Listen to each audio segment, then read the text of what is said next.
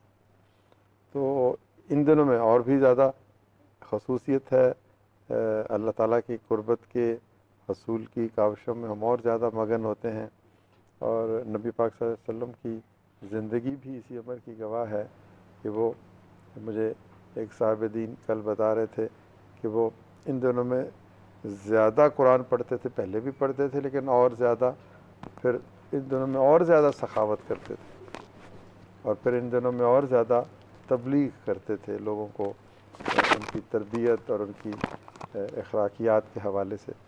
और फिर सखावत, यानी ये बहुत एक अहम चीज़ है हमारे दीन की तालीमात में। सखावत यही नहीं है कि आप पैसा बांट रहे हैं, सखावत ये भी तो है आप किसी का हाल पूछ रहे हैं, किसी के दुख दर्द में शरीक हो रहे हैं, बिल्कुल सही बात, किसी की गम में कमी का बायस बन रहे हैं, किसी बीमार की तीमारदारी कर रहे हैं। हकूकुल इबाद है सारी चीज़ें इसमें, निभाना बहुत ज़रूरी। और फिर नेकी की तलकीन है।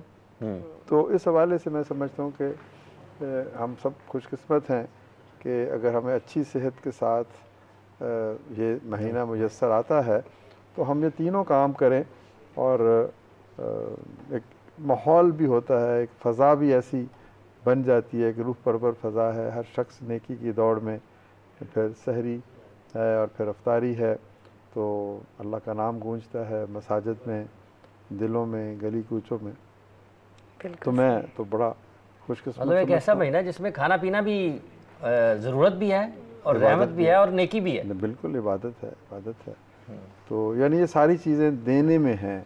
इस महीने में हम अपनी मुश्किलात, थोड़ी सी सौबत होती है ज़ाहिर है जब आप मामूल से हट के खाना पीने में बंदिश करते हैं, लेकिन बहरहाल ये सारी की सारी चीज़ें बंदगी का तकाज़ा हैं और हमें अपने रब के और करीब करती। अमजद साहब, मुझे ये बताइए, जब मैं बात करती हूँ कि आपने जो जो भी माशाल्लाह काम किए पूरे पाकिस्तान के लिए, तो उसमें आपने हम सब का सर फ़ख्र से बुलंद कर दिया, और आपको भी recently global man of the decade का अवार्ड भी मिला है, तो उसके हवाले से आप क्या कहेंगे?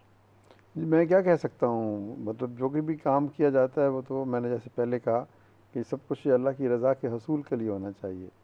तो अगर तो आपका नुक्ता नज़र दुनियावी शान शौकत का हसूल है या दौलत का हसूल है, तो मैं समझता हूँ कि वो जो काम है फिर उसमें इखलास नहीं है। तो इखलास तो यही है कि खुदा के लिए किया जाए, उसके हुक्म की तामील के लिए किया जाए, इसलिए नहीं किया जाए कि मुझे कोई इनाम मिलेगा, वो तो उसने देना है, वो तो उसकी अपनी इख्तियार है, इसलिए किया जाए कि वो मेरा हुक्म है, मुझे ऐसा करने के लिए कहा गया।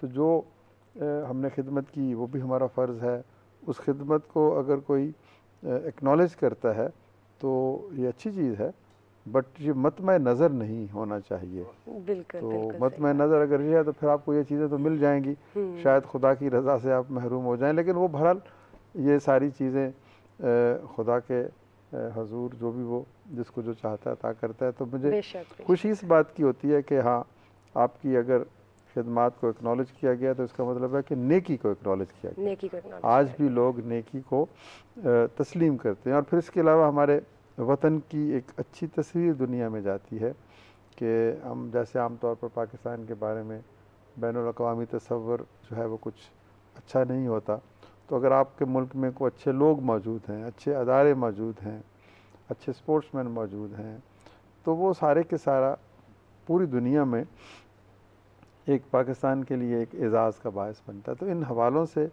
ये अच्छी चीज़ भी है। तो लेकिन मैं समझता हूँ ना, जो मैंने आपको अर्ज़ की कि उसकी बुनियाद में ज़ाहिर इंसान के दिल में खुद नुमाई की ख्वाहिश तो होती है, लेकिन वो जितनी कम होगी इखलास में उतनी ही बेहतरी आएगी। तो मैं तो इस तरह से देखता हूँ कि खुदा हमें जो भी नेकी का काम है वो किसी दुनियावी मनफत की बजाय अपनी रज़ा के हसूल का एक ज़रिया बनाते हुए करने की तौफीक अता फरमाए। रमज़ान ट्रांसमिशन में मोहम्मद उमर नूर कादरी साहब हमारे साथ मौजूद हैं। अस्सलाम वालेकुम जी। नात खां आप, आपका बहुत बहुत शुक्रिया। वालेकुम अस्सलाम। और आप तशरीफ़ लाए। आयशा कमाल साहबा इस्लामिक कैलीग्राफी करती हैं। अस्सलाम वालेकुम आयशा साहबा, आपको रमज़ान मुबारक। आप तशरीफ़ लाई, आपका भी बहुत बहुत शुक्रिया। और गुफ्तगू चल रही थी, आप हाँ अली साहब की तरफ डॉक्टर अली से माशाल्लाह बहुत ही आई एम सो इम्प्रेस्ड। मुझे ये बताइए, मैं ये पूछना चाहती हूँ कि आपको शौक़ कैसे पैदा हुआ? पीएचडी इकबालियात में आपने की है, इंस्पिरेशन कहाँ से मिली? बिस्मिल्लाहिर्रहमानिर्रहीम। बहुत शुक्रिया आपका समा डिजिटल का और डॉक्टर अमजद साकिब साहब जैसे बुज़ुर्ग और जो हमारे लिविंग लेजेंड्स हैं, जो हमारे लिए इंस्पायरेशन है, इनकी मौजूदगी में बात करना ख़ुद हम सब के लिए एजाज़ है। हमारे जो नौजवान हैं, बाज़ हम लोग बड़े लोगों से आशना भी पूरी तरह नहीं है, उनकी इज़्ज़त और वक़ार जिस तरह का वो डिज़र्व करती हैं, तो हमें उसको लोगों को ये भी समझाना है कि बड़े लोगों को हमेशा बड़ा ही समझा जाता है। हमेशा बड़ा वही होता है जो बड़े को बड़ा समझता है। हाँ जी। तो लिहाजा ये मेरे लिए एजाज़ है और बेशुमार प्रोग्राम्स मुख्तलिफ टीवी चैनल्स पे डॉक्टर साहब के साथ मेरी हाज़िरी रहती है। इंस्पायरेशन इकबाल से बढ़ के इकबाल के लिए क्या इंस्पायरेशन हो सकती है? इकबाल से मुझे इश्क था। मैट्रिक की बात है, अभी तो मैं बहुत छोटा था, तो और इकबाल को पूरी तरह समझ भी नहीं सकता था। तो उस दौर में भी जो इकबाल के उर्दू कुल्लियात होते हैं वो तकिए के नीचे होते थे, तो याद करता था, नज़में पढ़ता था, लेकिन उस वक्त ज़ाहिर है शऊरी सतह वो नहीं थी। सिर्फ़ एक समझ लें कि मोहब्बत और वो इश्क का उनसर था उन चीज़ों को पढ़ पढ़ के। बहरहाल जब आगे चला तो साथ साथ मेरी प्रोफेशनल एजुकेशन भी है, एमकॉम फाइनेंस और वो सारा, और पैरेलल साइड लाइन वो भी चलाया, दर्स निज़ामी, एम इस्लामी स्टडीज़, एमफिल, इवन के पीएचडी तक, तो साथ साथ ये दोनों चलती रहीं। तो इकबाल जैसी शख्सियत को समझना सिर्फ़ एक दीन के तालिब इल्म के लिए, जिसको आम इस्तिलाह में मौलवी कहते हैं, मेरा ख़्याल है मुमकिन नहीं है। और इकबाल को समझना एक ऐसे तालिब इल्म के लिए जो मॉडर्न एजुकेशन को रखता है और दीनी उलूम पर उसकी दस्तरस नहीं है, वो उसकी नज़र नहीं है, उसके लिए भी मुमकिन नहीं है। इकबाल संगम है इन दो चीज़ों का, और यही आज की सोसाइटी की ज़रूरत है। आपको जितने लोग नज़र आ रहे हैं, वो मजहबी हों या गैर मजहबी, मॉडर्न लोग हों, वो दो एक्सट्रीम पे खड़े हैं। एक कोने में खड़ा, दूसरा दूसरे कोने में खड़ा, दोनों एक दूसरे से मुतल्लिक बदज़न हैं। जो मजहबी लोग हैं वो दूसरों को मुल्हिद और पता नहीं क्या कुछ कहते हैं, जो मॉडर्न लोग हैं वो मजहबी लोगों को तंग नज़र और पता नहीं क्या कुछ कहते हैं। सोसाइटी तकसीम दर तकसीम हो रही है, प्रोडक्टिविटी नहीं आ रही। ये कब होगा कि जब ये दोनों इंतहाएँ मिलेंगी और इनका एक ऐसा संगम बनेगा कि वो इनकी अच्छी चीज़ें अडॉप्ट करेंगे, ये उनकी अच्छी चीज़ें अडॉप्ट करेंगे। देखें ना, कुरान और सुन्नत जो है, हज़ूर अलैहिस्सलाम ने जो दुआ सिखाई और कुरान के अंदर दुआ है, उसमें क्या है? पहले रब्बना आतिना फिद दुनिया हसना व फिल आखिरति हसना। और ये ऐसे नादान है कि दुनिया और आखिरत को तकसीम करके खड़े हैं। एक कहता है मैं सिर्फ आखिरत की गल करनी है, एक कहता नहीं जी मैं तो दुनिया की गल करनी। तो लिहाजा ये दुरुस्त नहीं। तो जब आप इन दोनों तबकात को करीब लाएंगे, करीब लाने के लिए फिर आपको कुछ बुनियादी असास चाहिए। तो उन फंडामेंटल स्टोन्स में से Iqbal one of the basic fundamental stone. Iqbal वो बुनियाद है जो सोसाइटी की इस तकसीम को ख़त्म करने की का बायस बन सकता है। इकबाल के फ़िक्र वो बुनियाद है, चूँकि इकबाल के फ़िक्र में एक तरफ आप फ़लसफ़ा देखते हैं, एक तरफ आप अरिस्टोटल को देखते हैं, कांट को देखते हैं, आइंस्टाइन को देखते हैं और नीत्शे को देखते हैं, और दूसरी तरफ आप इकबाल में रूमी और राज़ी को देखते हैं, गज़ाली को देखते हैं, इब्न अरबी को देखते हैं, कुरान और सुन्नत को देखते हैं। तो लिहाजा हमें आज जिस नौजवान की ज़रूरत है, हमें मौलवी नहीं चाहिए, हमें मुल्हिद और दीन बेजार पढ़ा लिखा नहीं चाहिए। ये दोनों डैमेजिंग है। हमें चाहिए जो इन दोनों को कोलैबोरेट करके एक अच्छा बैलेंस हो, जिसका लिबास भी बैलेंस हो, जिसकी बात भी बैलेंस हो, जिसका चाल चलन भी बैलेंस, जिसको इख्तलाफ करना भी आता हो, जिसको इख्तलाफ बर्दाश्त करना भी आता हो। हमसे कोई इख्तलाफ करता हम उसके गले में पड़ जाते हैं उठ के, भाई क्या मैं खुदा हूँ या रसूल हूँ माज़अल्लाह, क्योंकि खुदा और रसूल से इख्तलाफ हराम है, नाजायज़ है, कुफ्र है। मैं कौन हूँ इसे कोई 100 दफ़े इख्तलाफ करे। लेकिन इख्तलाफ के कुछ ज़ाब्ते, उन ज़ाब्तों के तहत आदाब के दायरे में दलील के साथ, आर्गूमेंट के साथ 100 दफ़े इख्तलाफ करें। जब तक हम इस फ़िज़ा को प्रमोट नहीं करते, हम आगे नहीं बढ़ सकते, मुआशरा आगे नहीं बढ़ सकता।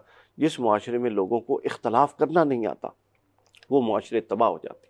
वहीं से शिद्दत पसंदी, रेडिकलिज्म, एक्सट्रीमिज्म, आप जो मर्जी कहते, ये बुनियाद जब ख़राब हो जाती है ना, तो जब आपका बीज ख़राब हो गया तो आप ये डिटरमिन नहीं कर सकते कि पौधे के अंदर ख़राबी किस नौइयत की, वो किसी भी नौइयत की हो सकती है। तो इकबाल साहब ने तो बताया कि वो मुअज़्ज़ज़ थे ज़माने में, वो मुअज़्ज़ज़ थे ज़माने में साहिब कुरान होकर, मुसलमान होकर, तुम ख्वार हुए तारिक कुरान होकर। बिल्कुल तो बुनियाद तो बता दी उन्होंने, जिसने कुरान ने छोड़ा वही जी हाँ, कुरान को छोड़ा, लेकिन अल्लामा वो वाहिद शख्स है जो कुरान अपने दौर के असरी तकाज़ों के मुताबिक समझा था।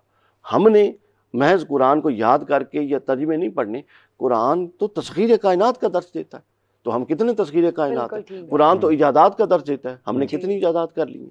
तो दुनिया में मुअज़्ज़ज़ सर वही कौम होगी जो कुरान के उस पैगाम पर अमल पैरा होगी, ना कि सिर्फ कुरान को हाथ में उठाएगी।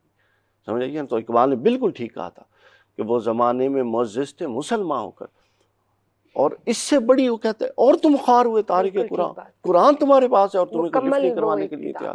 तो ये तो बहुत बड़ी बात, तो मिर्ज़ा भी हो, सैयद भी हो, अफ़गान भी हो। हाँ, और फिर वही मैंने अर्ज़ किया ना कि जब आप इंतहाओं में जाते हैं तो फिर तकसीम दर तकसीम, सैयद भी हो, मिर्ज़ा भी हो, अफ़गान भी हो, तुम सभी कुछ हो बताओ तो मुसलमान भी हो।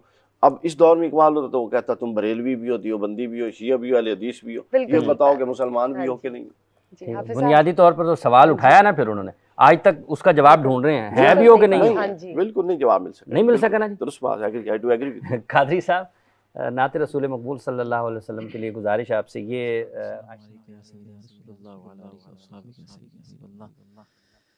हर एक चीज बनी है मेरे नबी के लिए, हर एक चीज बनी है मेरे नबी के लिए, हर एक चीज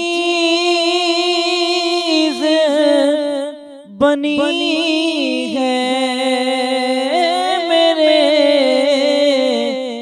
नबी के लिए, ये कायनात सजी है मेरे नबी के लिए, ये कायनात सजी है मेरे नबी के लिए। कुरान पढ़ के जो देखो ये मान जाओगे,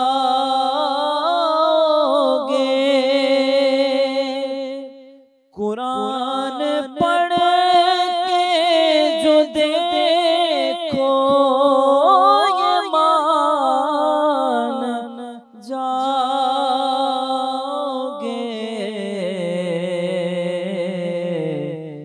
कि सना खुदा ने भी की है मेरे नबी के लिए, सना खुदा ने भी की है मेरे नबी के लिए। अली के वास्ते सब हैं वली ज़माने के, अली के वास्ते सब हैं वली ज़माने के,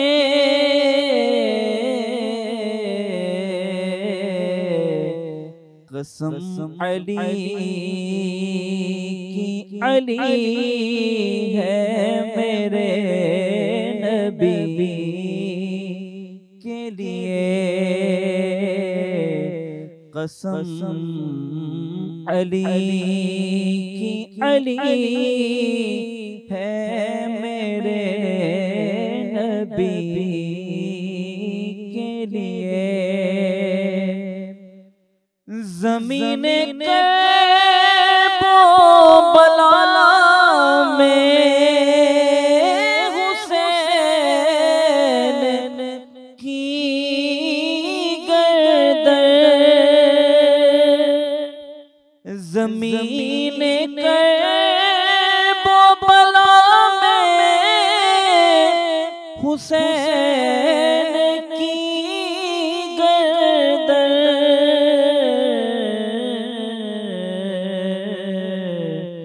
कसम खुदा की कटी है मेरे नबी के लिए। ये कायनात सजी है मेरे नबी के लिए।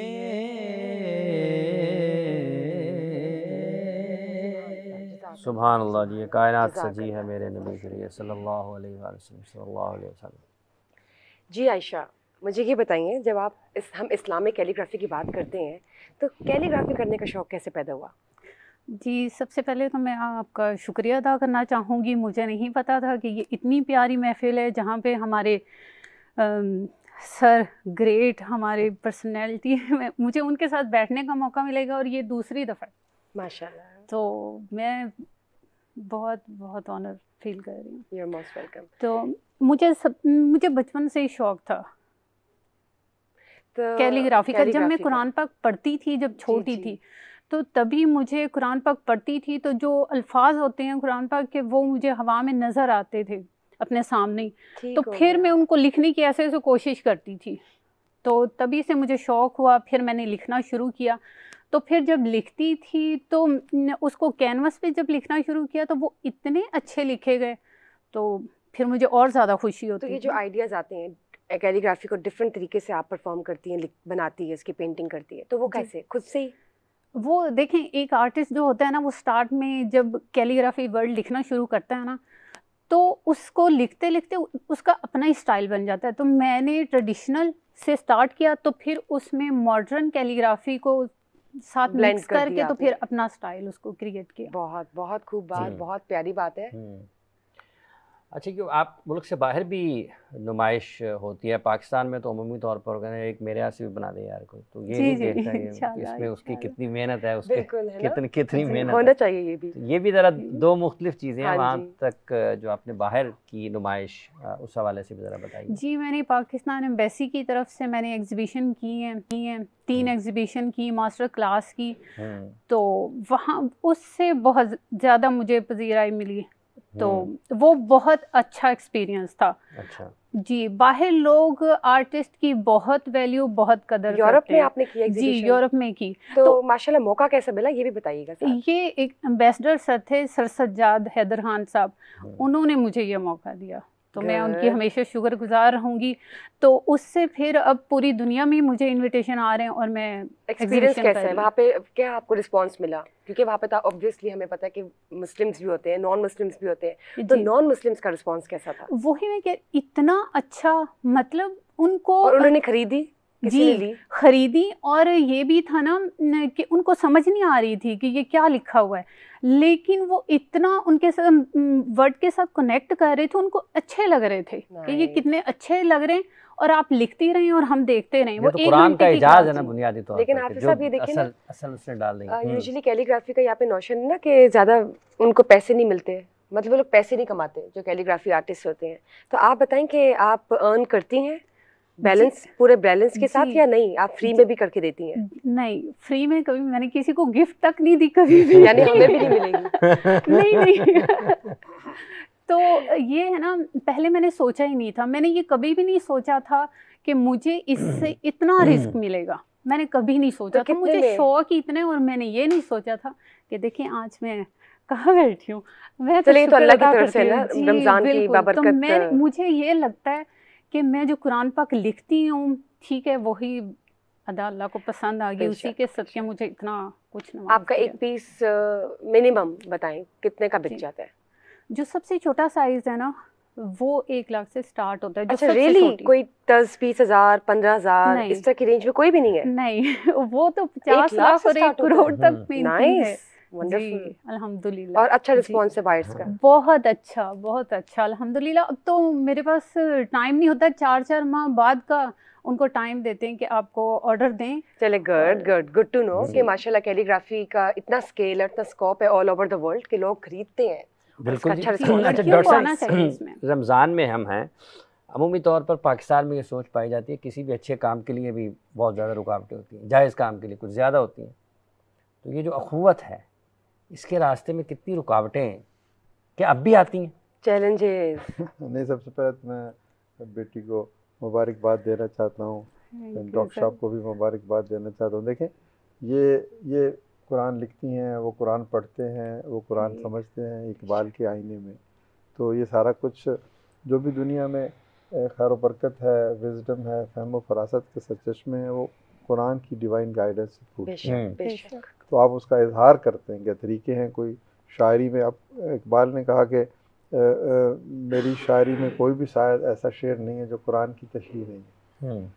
फिर आपको अल्लाह ताला ने इतनी अच्छी ज़ुबान दी, इतना अच्छा लहजा दिया कि आप कुरान भी पढ़ते हैं और नाते रसूल मकबूल भी है, वो चलता फिरता कुरान है। तो आपको भी मैं मुबारकबाद पेश करता हूँ कि आपने लिखती हैं, यानी अपनी तमाम तर तवानाइयाँ जो फ़िक्री और तख्लीकी हैं उनको कुरान की खूबसूरती के इजहार के लिए, तो बहुत मुबारक हो।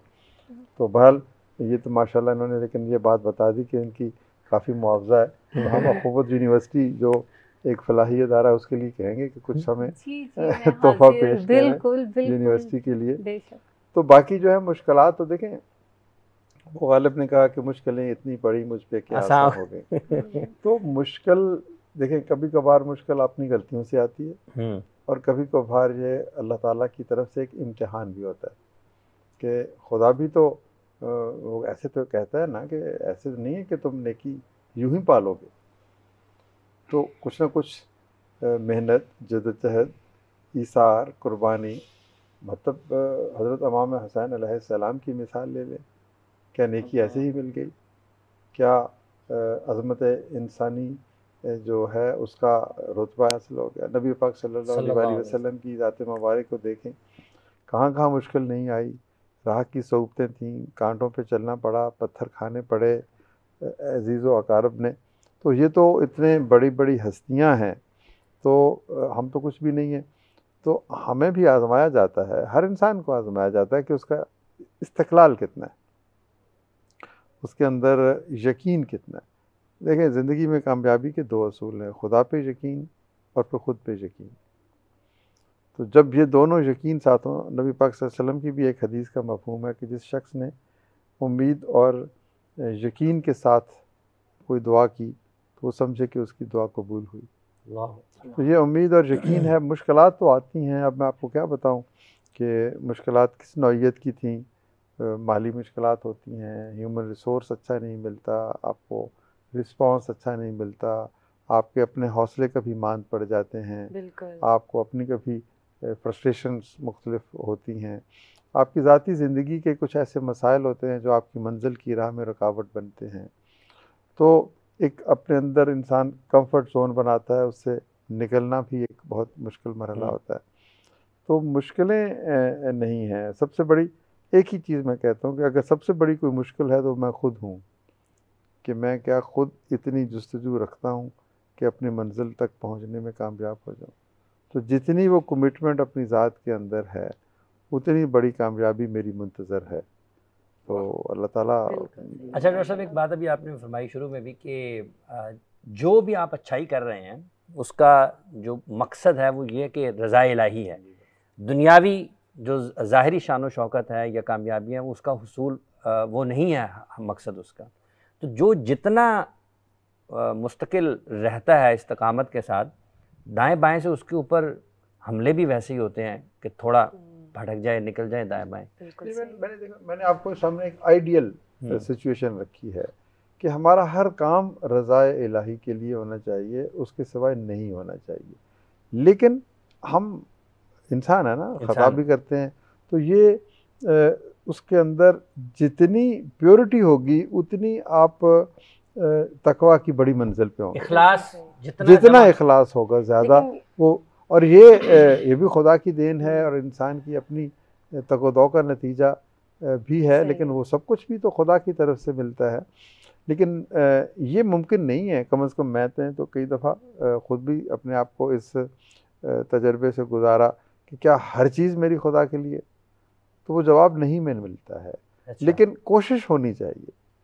इस हवाले से आप खुशकिस्मत समझते हैं अपने आप को इस हवाले से? जी बिल्कुल, मैं इस हवाले से तो खुशकिस्मत समझता हूँ कि मुझे ये एहसास है कि जो कुछ भी है वो रब के लिए होना चाहिए। यानी वो खलील जिब्रान की बात मुझे आपने याद दिला दी। वो कहता है कि मैं तो जानता हूँ कि मैं कुछ नहीं जानता, और तुम ये भी नहीं जानते कि तुम कुछ नहीं जानते। तो मुझे कम से कम ये तो पता है कि मेरा अमल जो है वो खुदा के लिए होना चाहिए। अब वो अमल खुदा के लिए हो पाता है या नहीं हो पाता, ये तो मेरी कावश और उसकी देन है। बिल्कुल सही बात। तो लेकिन कुछ लोग ऐसे होते हैं कि उनको इस अमर का एहसास नहीं होता कि जो कुछ भी है ये खुदा के लिए ही होना चाहिए। कायनात का एक एक ज़र्रा उसकी तलाश में है, उसकी जुस्तजू में है। तो इंसान जो अशरफुल मखलूक़ात है, डॉक्टर साहब ज़्यादा बेहतर इसको वजाहत से बयान कर सकते हैं कि इकबाल के पूरा कलाम के अंदर यही चीज़ छुपी हुई है, तौहीद और इश्क़ मुस्तफ़ा।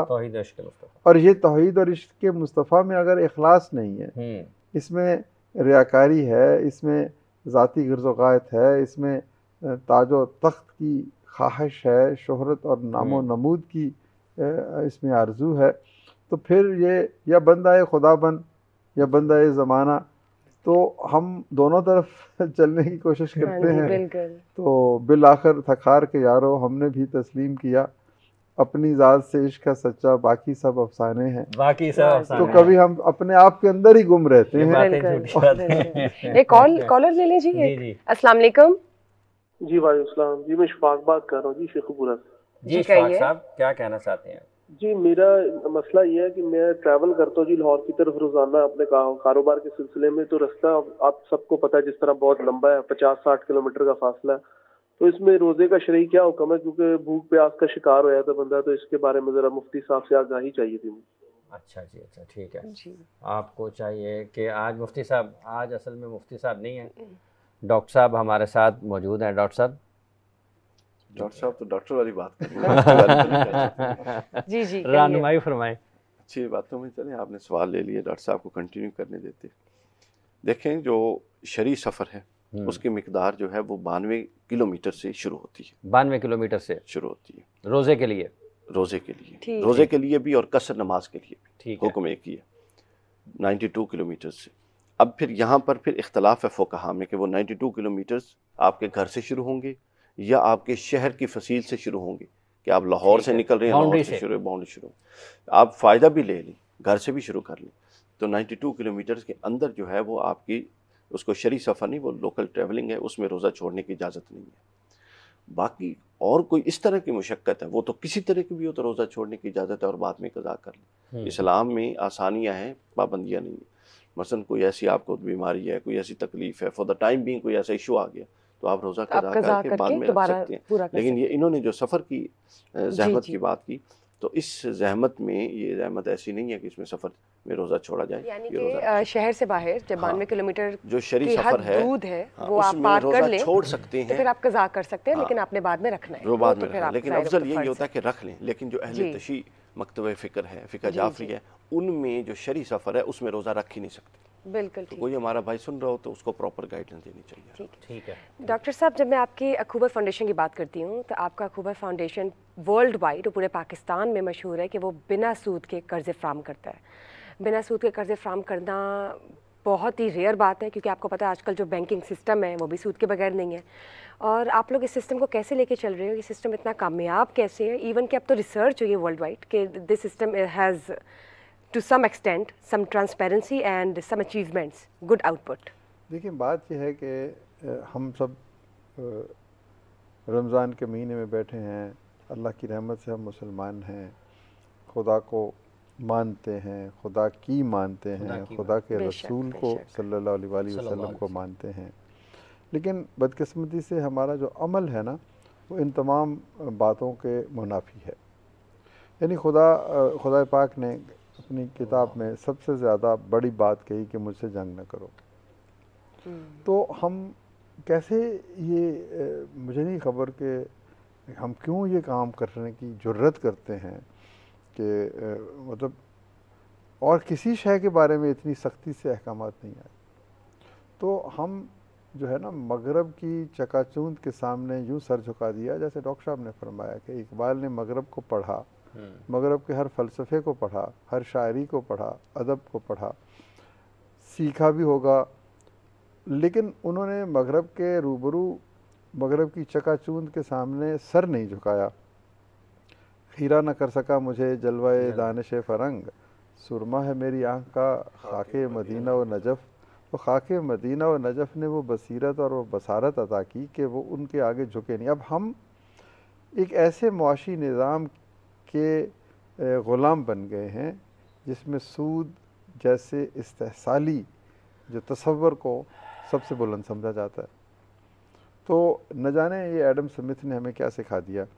तो ये चीज़ है सबसे पहले कि हमें अपनी मईशत को सूद से पाक करना चाहिए। ये हमारा दीनी फरीज़ा भी है, ये हमारा अखलाकी फरीज़ा भी है। और मैंने बाज़ ऐसे ममालिक भी देखे हैं कि वो खुदा पे या कुरान पे या मुसलमान नहीं है, यकीन नहीं रखते, लेकिन इसके बावजूद वो सूद को बुरा समझते हैं। यानी अकली शवाहद की बिना पर भी वो इस नतीजे पे पहुँचे हैं कि सूद इंसानियत के लिए सबसे बड़ी एक लानत है, बीमारी। यहाँ पर जो है ना जी ज़राए दौलत चंद हाथों में मुर्तकज़ हो जाती है और 2 अरब लोग एक रात को खाने के लिए महरूम रहते हैं। तो ये है वो बुनियादी फ़लसफ़ा कि खीरा न कर सका मुझे जलवाए दानिश फ़रंग। तो हमने कहा कि एक ऐसा निज़ाम बनाएं जो मवाख़ात पे मबनी हो। बिल्कुल सही है। आपने कहा जी आपकी अखुवत, ये मेरी अखुवत नहीं है, ये हम सबकी अखुवत। तो ये बताएं इसमें आप लोग कर्ज़ों का सिस्टम क्या है, मतलब आप कर्ज़ा कैसे देते हैं, इसका देखिए अभी तो ये आगाज़ है, छोटे कर्ज़े हैं जी, लाख रुपये 2 लाख रुपए, घरों के लिए 10 लाख रुपए। तो हमारे पूरे मुल्क में दफातर हैं, उन दफातर में कोई शख्स आता है आके कहता है कि मैं भीख नहीं लेना चाहता, मैं इज़्ज़त से ज़िंदा रहना चाहता हूँ, मैं आपका भाई हूँ। तो फिर उसको हम अखुवत का मानी ही भाईचारा है। मवाख़ात मदीना का फ़लसफ़ा ही ये कहता है कि एक शख्स को अपना दोस्त बनाए। तो उस तसव्वुर के तहत हम उन्हें कहते हैं कि हम तुम्हारी क्या मदद करें। वो कहता है जी मुझे को कारोबार करना है, मुझे नौकरी नहीं है, मुझे पैसे कमाने हैं, बच्चे को स्कूल भेजना है, खाना खाना है। तो हम कहते हैं ठीक है, जिस तरह हम अपने भाई को बग़ैर सूद के कर्ज़ा दे देते हैं तो तुम भी हमारे भाई हो, तुम भी 1000 रुपया 10,000 50,000 लाख ज़रूरत के मुताबिक लो। वो फिर पैसे ले लेता है, फिर वो पैसे कारोबार में लगाता है, उससे पैसे कमाता है, रिज़्क़ हलाल कमाता है, बिज़नेस एंटरप्रेन्योर जो होते हैं, एंटरप्रेन्योरशिप है ना। ठीक है ठीक है। मैं एक चीज़ आपको और कहना चाहता हूँ, देखें हमने बात सब इखलास की है जी, और खुदा की रज़ा की है। अब ये इखलास और खुदा की रज़ा के हसूल का एक मज़हर है कि हमने 200-250 अरब रुपए के कर्ज़े दिए, तो वापसी की शरह 99.9%। गुड, माशाल्लाह। तो अब ये मतलब देखें ना, आज भी हो जो इब्राहीम का ईमा पैदा, आग कर सकती है अंदाज़ गुलिस्तां पैदा। तो ये ईमान की, यकीन की और इखलास की और दुरुस्त रास्तों की तलाश है। तो आप न लें सूद तो आपको ये नतीजा मिलेगा, आप मोहब्बत करें तो आपको मोहब्बत मिलेगी, आप किसी की जेब काटेंगे तो फिर तो वो आपकी भी जेब काटेगा। बिल्कुल सही बात। तो मतलब ये निज़ाम है जो आप भेजेंगे वही वापस। आप किसी गुंबद के नीचे खड़े हो जाएं, ऊंची आवाज़ करें तो वो कानों में आपकी आवाज़ वैसे ही लौटेगी। और ये तो न्यूटन साइंस भी ये कहती है कि action is equal to reaction. तो आप अगर आप गुलाब की फसल हाफिज़ साहब बोएंगे, गुलाब का बीज, तो आपको कांटों की फसल तो नहीं मिलेगी, गुलाब मिलेगा। गुलाब मिलेगा। तो कांटे अगर बो दें तो आप तसव्वुर करें कि मुझे तो आप गुलाब मिलेगा, ये नहीं हो सकता। ये नहीं हो सकता। तो जब आप खुदा कानून फितरत के खिलाफ, कानून फितरत के मुताबिक चलेंगे तो कामयाबी होगी। और डॉक्टर साहब ने इसी तरफ इशारा किया कि इकबाल ने भी इसी कानून फितरत की वजाहत की है और हम उससे दूर हो गए। और ये बड़ी अच्छी तखसीस की उन्होंने कि एक तरफ हम समझते हैं कि वो लोग हैं जो सिर्फ दीन को एक रवायती अंदाज में उसकी ताबीर करते हैं, अच्छे लोग हैं वो भी। एक तरफ वो लोग हैं जो उसकी साइंटिफिक अंदाज पे दुनिया की और मईशत की और कैपिटलिज्म की और मार्केट इकोनॉमी की बात करते हैं, अच्छे लोग हैं वो।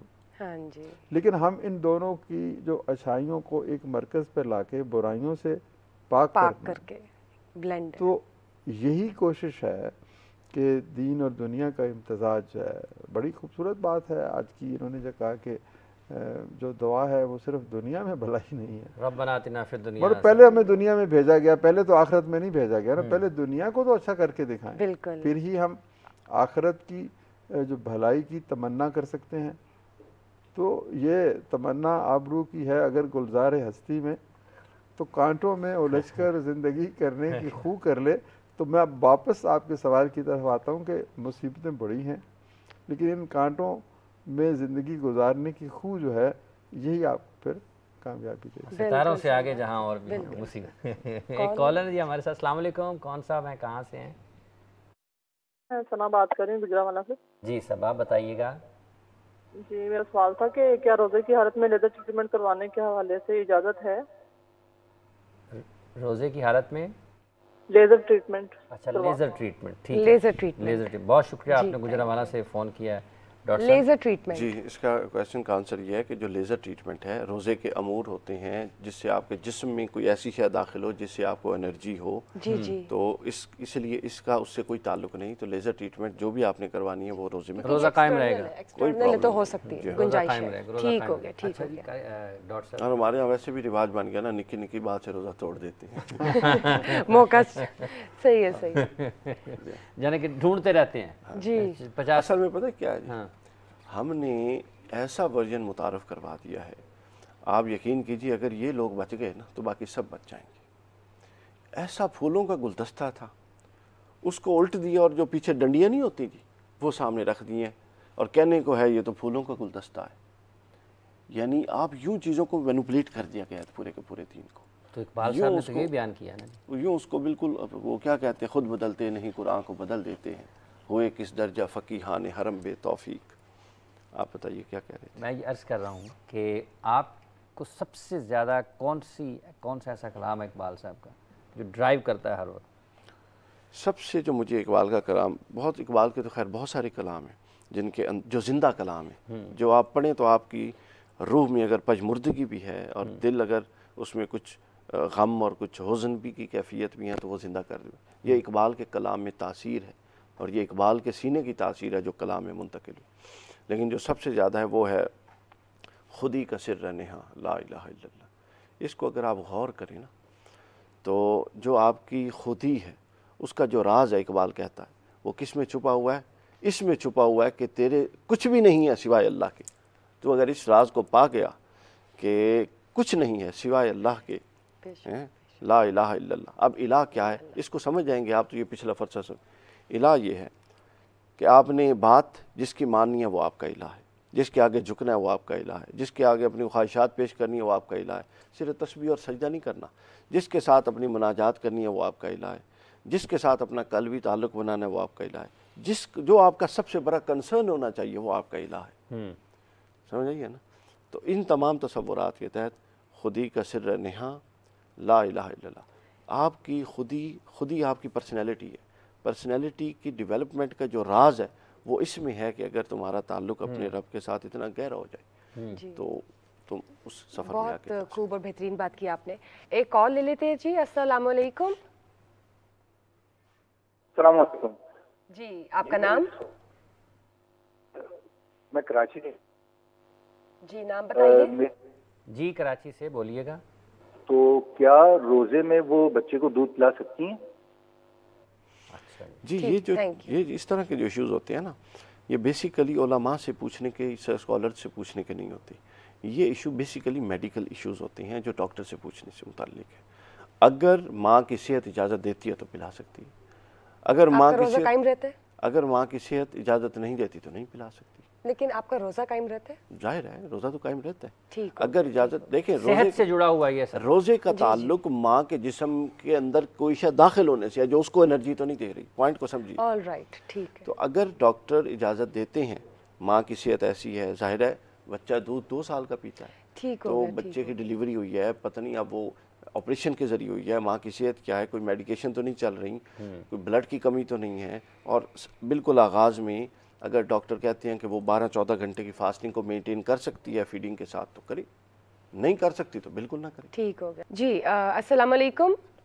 वालेकुम सलाम, मेरा नाम अब्दुल्ला है, मैं मुल्तान से बात कर रहा हूँ। मेरा एक सवाल है डॉक्टर अमजद साहब से कि सर जी ये ई कॉमर्स का दौर है और डिजिटल का दौर है, क्या आपकी जो वेलफेयर फाउंडेशन है अखवत वो ऐसे लोगों को कर्ज फराहम कर रही है कि वो अपना ई कॉमर्स का बिजनेस स्टार्ट कर सकें, स्टूडेंट हो या कोई भी?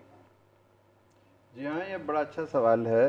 देखें, हमारे कर्ज़े हैं कारोबार के लिए और हमने तकरीबन 150 ऐसे कारोबार इनलिस्ट किए हुए हैं जो इस लाख, 1.5 लाख, 1.25 लाख रुपए की रकम से शुरू होते हैं। तो उसमें अगर आपने एक लैपटॉप ख़रीदना है और उसके ज़रिए से ई कॉमर्स करनी है तो यू आर मोस्ट वेलकम। हम तो चाहेंगे कि आप वो कर्ज़ा लें और जदीद टेक्नोलॉजी से हम आहंग होकर नई कारोबारों को मुतारफ़ करवाएं। तो आप अगर आपके पास तरबियत है तो हमारे पास ऐसे अदारे भी हैं जहां हम तरबियत भी करवाते हैं।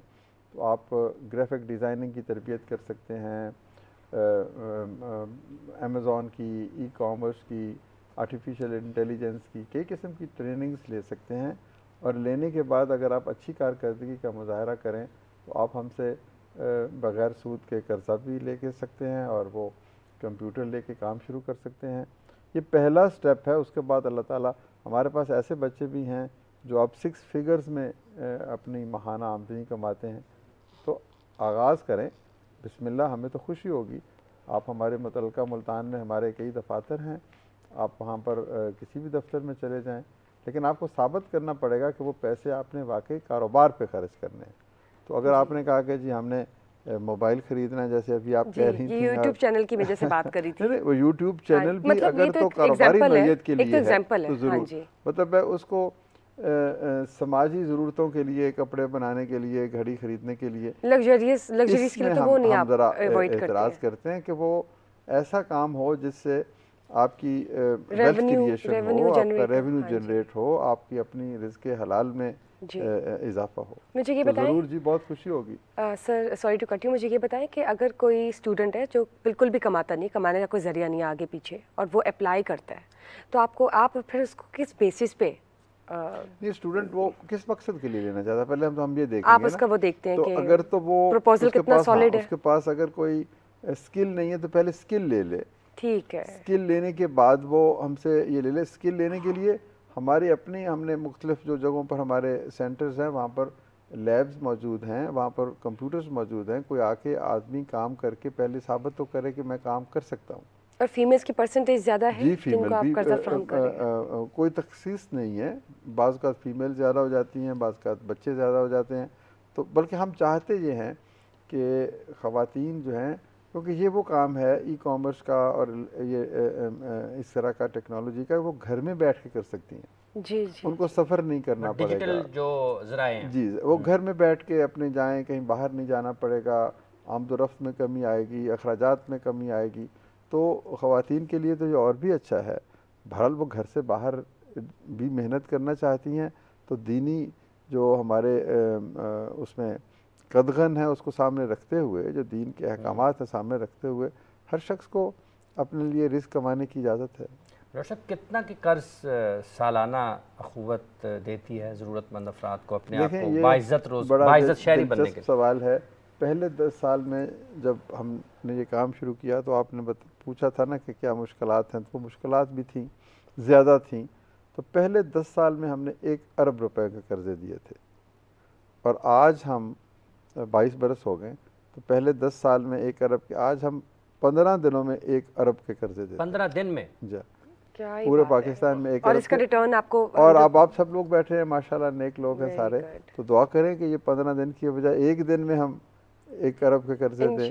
क्योंकि जब आप कर्जा देते हैं ना जी, इसका मतलब यह कि you are investing on the economy, और फिर जब वो सूद के बगैर कर्जा होता है तो फिर उसकी बात ही और है। बिल्कुल। तो ये एक ख्वाब है ना जो हम सब मिलके देखते हैं। दुआ है ये इन दिनों में, आज सहरी के मौका पर, कि वो मौका भी आए कि जो भी शख्स है वो कहता है मैंने काम करना है, वो जाके पैसे ले और काम करे। क्रेडिट इज़ नाउ, आजकल के दौर में कहते हैं कि credit is a basic human right. अगर एक बड़ा आदमी है जिसके पास ज़मीन सोना जायदाद है, वो बैंक से जितना पैसे चाहे जब चाहे ले लेता है, तो एक गरीब आदमी क्यों नहीं ले पाता? 80% लोग तो हमारे वो हैं जिनके पास फिजिकल कोलेट्रल नहीं है, बिल्कुल ठीक बात, गारंटी नहीं है, तो उनको कौन कर्जा देगा? उनको कर्जा फिर देता है मनी लैंडर 200% पे, तो फिर वो मुआशरे में सारी की सारी बुराइयां पैदा होती हैं। अच्छा डॉक्टर साहब, ये बुनियादी तौर पर जो फ़लसफ़ा है जो कर्ज़ का, जिस तरह बग़ैर सूद के आपने जब शुरू में बयान किया कि इज़्ज़त के साथ रोज़गार कमाना चाहते हैं, उसमें सबसे जो बुनियादी चीज़ नज़र आती है वो ये है कि आप अपनी इज़्ज़त नफ्स को कायम रखते हुए मुआशरे का एक ज़िम्मेदार शहरी बनना चाहते हैं। दूसरा आता है एतमाद का। पाकिस्तान में इस वक्त सबसे पहले ये भी कि ये आपको ख़ुद से भी ख्याल आया कि लोगों को इज़्ज़तदार शहरी बनाना है जब ये कर्ज़ की बात है? एतमाद की बेपनाह कमी नज़र आती है हर दूसरी जगह पर जब हम देखते हैं, तो ये दो मुख्तलिफ़ चीज़ें हैं। सर दोनों चीज़ों से मेरी मुख्तलिफ राय है। देखिए नबी पाक सल्लल्लाहु अलैहि वसल्लम ने फरमाया कि दूसरों के साथ वही सलूक करो जैसा सलूक तुम चाहते हो तुम्हारे साथ। अगर मैं चाहता हूँ कि मेरी इज़्ज़त हो, तो फिर मैं ये क्यों ना चाहूँ कि किसी और की इज़्ज़त ना हो? ठीक। तो ये तो कोई ऐसा असूल ही नहीं है। ये तो हमें दूसरों की इज़्ज़त करनी चाहिए इसलिए कि हम दूसरों के माल की दौलत की हिफाजत करनी चाहिए इसलिए कि हम चाहते हैं कि हमारी की जाए। तो इसी तसव्वुर पर हमने कहा कि किसी शख्स की इज़्ज़त नफ्स क्यों मजरू हो, वो कशकोल उठा के चौक में खड़ा होकर क्यों मांगे? जी। उसे कहें आओ भाई तुम्हें काम देते हैं। नबी पाक सल्लल्लाहु अलैहि वसल्लम ने कहा ना किसी शख्स से कि जाओ तुम ये कुल्हाड़ा ख़रीदो और रस्सी बांधो और अपने जंगल से जाओ, और यानी किसी को भीख मांगने की तरफ तो नहीं कहा गया, या किसी को अपने सहाबा कराम में से ये तो नहीं कहा गया कि इसको दे दो। वो अगर चलता फिरता इंसान है, मेहनत कर सकता है, अगर कोई खुदा न खास्ता माजूर है, नाबीना है, उसकी मदद ज़कात से होनी चाहिए। जो किसी भी प्रोडक्टिव पार्टनर है किसी भी मुआशरे का, उसकी मदद जो है कर्ज़ हसना ताकि वो एक कंट्रीब्यूट करे उस मुआशरे में। तो ये इज़्ज़त नफ्स जो है उसको मलहूज़ खातर रखते हुए लोगों को मदद करेंगे तो फिर एक मुआशरा खूबसूरत मुआशरा तरक्की करे। लोगों को बेकार बनाने की बजाय कारीगर बनाने की तरफ लेके। मतलब देखें ना कि काम करने वाला तो खुदा का दोस्त है। भीख मांगने वाले की मजबूरी की वजह से तो भीख दी जा सकती है, लेकिन ये सिक्का राजुल वक्त नहीं होना चाहिए। हमें लोगों को इंस्पायर करना चाहिए। जो अभी खुदी की तरफ इन्होंने इशारा किया डॉक्टर साहब ने, खुदी है सिर्रे ने, हाँ, तो मतलब खुदी यही है ना कि इंसान अपनी इज़्ज़त नफ्स को बेचे नहीं, खुदा के हुजूर तो झुके लेकिन दुनिया के हुजूर तो ना झुके। दुनिया के हुजूर ना झुके, जो झुकने की जगह है वहीं झुके, वहीं झुकना चाहिए। और जितना डॉक्टर साहब आप यहाँ पर मौजूद हैं, जितने भी लोग हमें इस वक्त देख रहे हैं, बुशरा जी, एक बहुत अच्छा पैगाम जो है वो डॉक्टर साहब। मैं अभी उस तरफ भी चलती हूँ, मैं चाहूँगी आयशा से मैं एक सवाल पूछूँ। आयशा, मेरे जहन में एक सवाल आया कि आप माशाल्लाह एक्सपर्ट कैलीग्राफी आर्टिस्ट हैं, तो घर को कैसे टाइम देती हैं? घर को बहुत कम टाइम देती हूँ, और घर वाले भी तंग नहीं करते। वो कहते हैं कि हाँ ये काम कर रही है ना, अब इसको कुछ सुनाई नहीं देगा। और आप सिखाती भी हैं, उस तरफ भी आ रही हैं ऐसा? जी अभी बहुत कम, आपके टाइम नहीं होता, लेकिन मैं करूँगी। यानी कि हम भी क्लासेस ले सकते हैं, यानी कि आयशा से। बड़ी कमाल की बात है और बहुत ही अच्छी बात है कि आप इतनी यंग एज में कैलीग्राफी आर्टिस्ट है, और वो बहुत बड़ी बात है क्योंकि इतना कोई रेयर और क्रिटिकल सा सब्जेक्ट है कि इस पे हर कोई महारत नहीं हासिल कर सकता।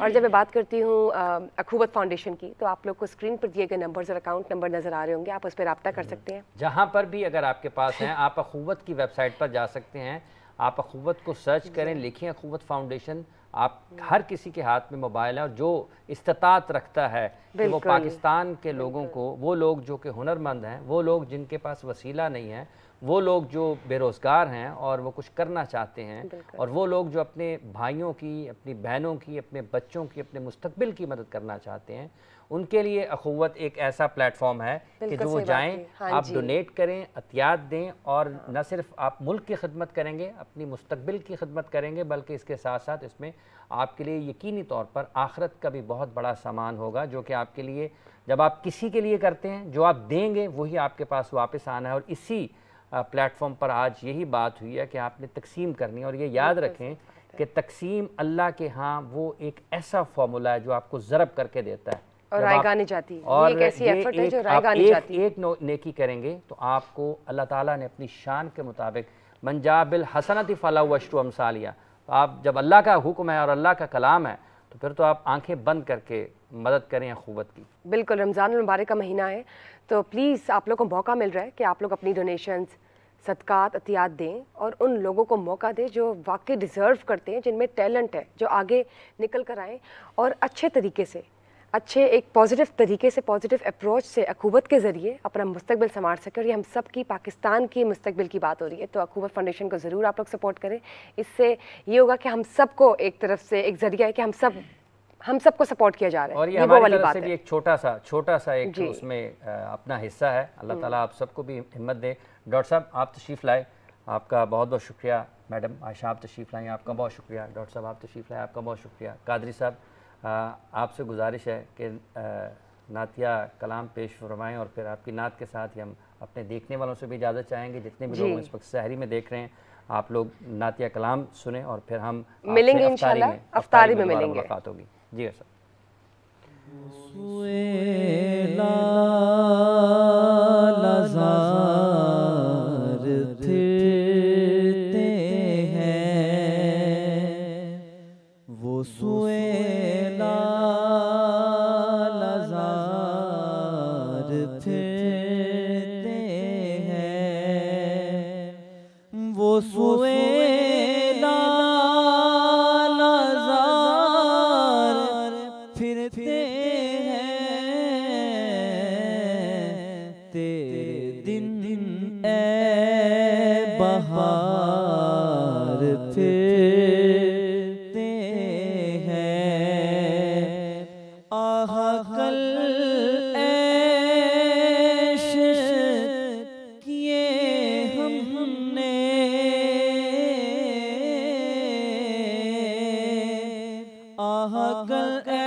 जगह है जहाँ